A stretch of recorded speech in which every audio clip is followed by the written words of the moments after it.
NCERT का बेहद ही important question और ये एग्जाम में आपको अक्सर हर साल देखने को मिल जाता है। इस क्वेश्चन को सॉल्व कैसे करेंगे, इसकी अप्रोच क्या है, इसमें क्या हमसे पूछा गया है, इसको बारी बारी से हम सबसे पहले पढ़ेंगे। देखो बच्चों, सबसे पहले क्या है, इसमें हमारे पास एक सर्किल होगा और इसकी जो टेंजेंट है वो कैसी है, पैरेलल है। यानी कि दो टेंजेंट्स हमको पैरेलल मिलेंगी, X Y and X dash Y dash are two parallel tangent, ठीक। and another tangent AB at C intercept xy x dash y dash at A and B। इसका मतलब ये जो ए बी है, इस A B ने circle को सी पे टच किया और साथ ही साथ एक्स वाई को ए पर इंटरसेप्ट किया, एक्स डैश वाई डैश को बी पर टच किया, ठीक है, इंटरसेप्ट किया।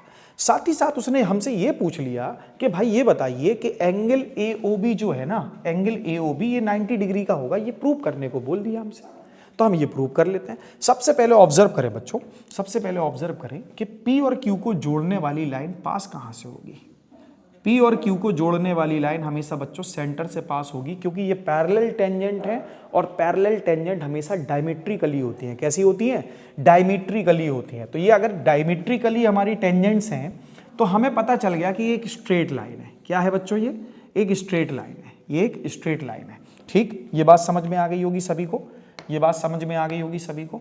अगर ये स्ट्रेट लाइन है, अगर ये स्ट्रेट लाइन है तो यहां पर एक एंगल बनेगा। साथ ही साथ देखो बच्चों, सी को ओ से जोड़ देंगे तो हमें यहां भी एक एंगल बनता हुआ नजर आएगा, ठीक है। और एक एंगल यहां दिखेगा और एक एंगल यहां दिखेगा। बात आ रही है ना समझ में। अब देखो बच्चों, ये तीनों angle, angle 1, angle 2, angle 3, angle 4, इन चारों एंगल्स का सम क्या होगा, 180। Because PQ is diameter, PQ is diameter, और PQ डायमीटर है तो स्ट्रेट लाइन पर कोई भी एंगल बनेगा, उन सारे एंगल्स का सम कितना होगा, 180। क्लियर, ये बात समझ में आ गई। अब हमें ये जानना है क्या ये दोनों एंगल इक्वल हैं, क्या ये दोनों एंगल इक्वल है। तो बच्चों लिखते हैं in triangle AOP and triangle AOC, ठीक। अब देखो बच्चों, यहां पर क्या होगा, हम सब जानते हैं कि जो OP है और जो OC है, OP इक्वल OC। क्यों भाई, ये क्यों इक्वल है, क्योंकि ये हमारी रेडियस है। क्या है बच्चों, ये सर्किल की रेडियस है। ये क्या है, सर्किल की रेडियस है। इसके बाद और क्या इक्वल दिख रहा है, देखो ध्यान से देखना, AP equal AC, AP equal AC।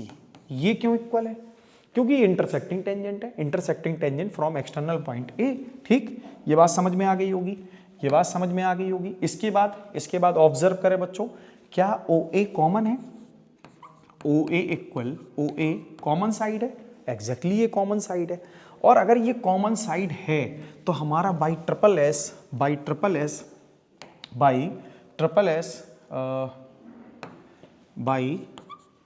S triangle AOP congruent to triangle AOC, ये दोनों ट्राइंगल कॉन्ग्रेंट हो जाएंगे। जब ये दोनों ट्राइंगल कॉन्ग्रेंट हो जाएंगे बच्चों, तो एक बात ऑब्जर्व करो, क्या एंगल 1 इक्वल एंगल 2 नहीं होगा, एग्जैक्टली होगा। क्यों, by CPCT corresponding part of congruent triangles are equal, so angle 1 equal angle 2। Similarly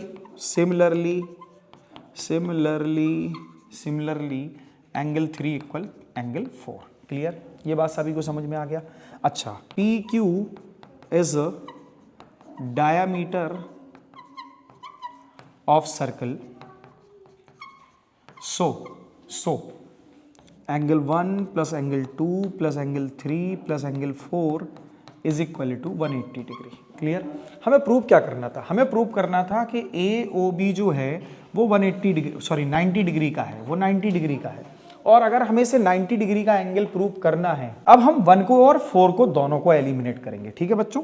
तो 1 को एलिमिनेट करके करेंगे क्या भाई, हम उसकी जगह 2 लिखेंगे, angle 2 plus angle 2 plus angle 3 plus angle 3 equal 180, angle 2 plus angle 3 whole twice is equal to 180। So angle 2 plus angle 3 is equal to बच्चों 90 and angle AOB is equal to 90 degree, hence proved. यही तो हमें prove करना था। ये काफ़ी easy question है बच्चों, 3 मार्क्स में आपको एग्जैक्टली किसी ना किसी सेट में देखने को मिल जाएगा। तो अगर आपको वीडियो पसंद आया तो वीडियो लाइक करें, चैनल को सब्सक्राइब करें, साथ ही साथ बेल आइकन दबाना बिल्कुल ना भूलें। Thank you.